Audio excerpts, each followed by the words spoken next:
एक और सीए साथी हैं जो कि होम लोन, जो कि हर व्यक्ति की इच्छा होती है कि उसका अपना एक सपनों का घर हो, कैसे वो उसको पूरा करते हैं।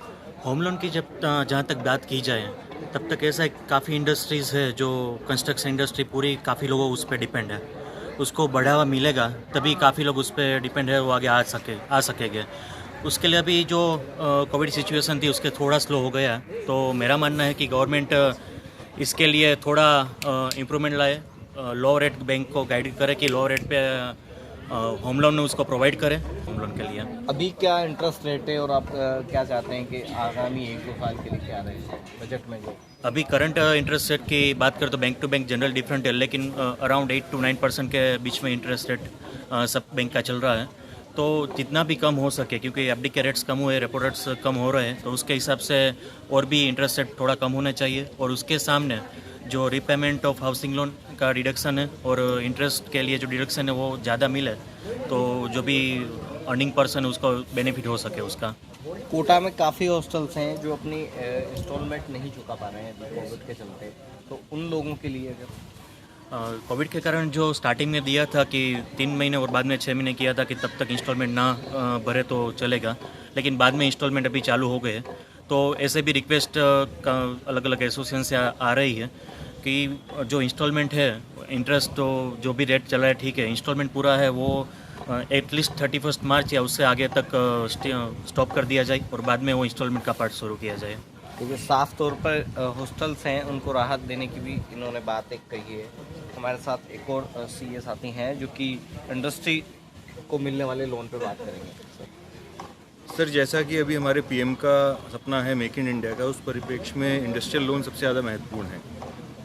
होता क्या देखा गया है, होता क्या है कि जब कोई इंडस्ट्री लगाना चाहता है तो जो नए एंटरप्रेन्योर्स हैं उनको बड़ी दिक्कत आती है लोन लेने में। तो इसमें मेरा रिक्वेस्ट ये है कि जो हमारी बैंकिंग इंडस्ट्री है उनके लोन देने के नॉर्म्स को बड़ा इजी किया जाना चाहिए, सरल किया जाना चाहिए।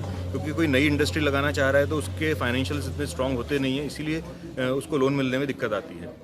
और मेक इन इंडिया का सपना जो हमने देखा था, कोरोना की वजह से कहीं ना कहीं वो प्रभावित हुआ है।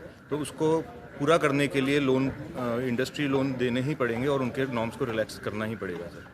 देखिए, साफ तौर पर इनका कहना है कि जो फैक्ट्री है या फिर कोई भी उद्योग डालना चाहता है उसको शुरुआत में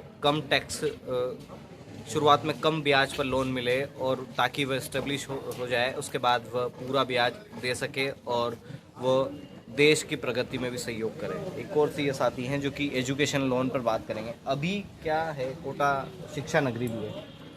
आज भी पेपर में एक स्टेटमेंट था कि कोरोना कोई आखिरी डिजीज़ नहीं है, अनुसंधान की बहुत ज़्यादा ज़रूरत है। अनुसंधान का मतलब है जितने ज़्यादा लोग ज़्यादा पढ़ेंगे लिखेंगे उसी के बाद ही वो अनुसंधान की फील्ड में जा पाएंगे। उस पढ़ाई लिखाई के लिए एजुकेशन लोन एक बेसिक रिक्वायरमेंट है। एजुकेशन लोन पे जो दरें हैं इस समय वो उतनी कम नहीं, क्योंकि अभी भी क्या हो गया, कोविड की वजह से जितना हमको इम्पैक्ट पड़ी है फाइनेंशियली, तो आपको एजुकेशन लोन सेकंड प्रायोरिटी हो गई। इतना महंगा लोन लें नहीं लें, कर पाएंगे नहीं कर पाएंगे, तो इसके लिए ग्रोथ की इम्पेटस आना चाहिए। क्योंकि नई प्रक्रिया के तहत हम तो डिडक्शन और हटा रहे हैं, एजुकेशन लोन को हम तो रिटर्न से ही बाहर कर रहे हैं, तो हमें क्या फ़ायदा होगा? आदमी एजुकेशन लोन लेने से बचेगा, आगे पढ़ाई करने से बचेगा।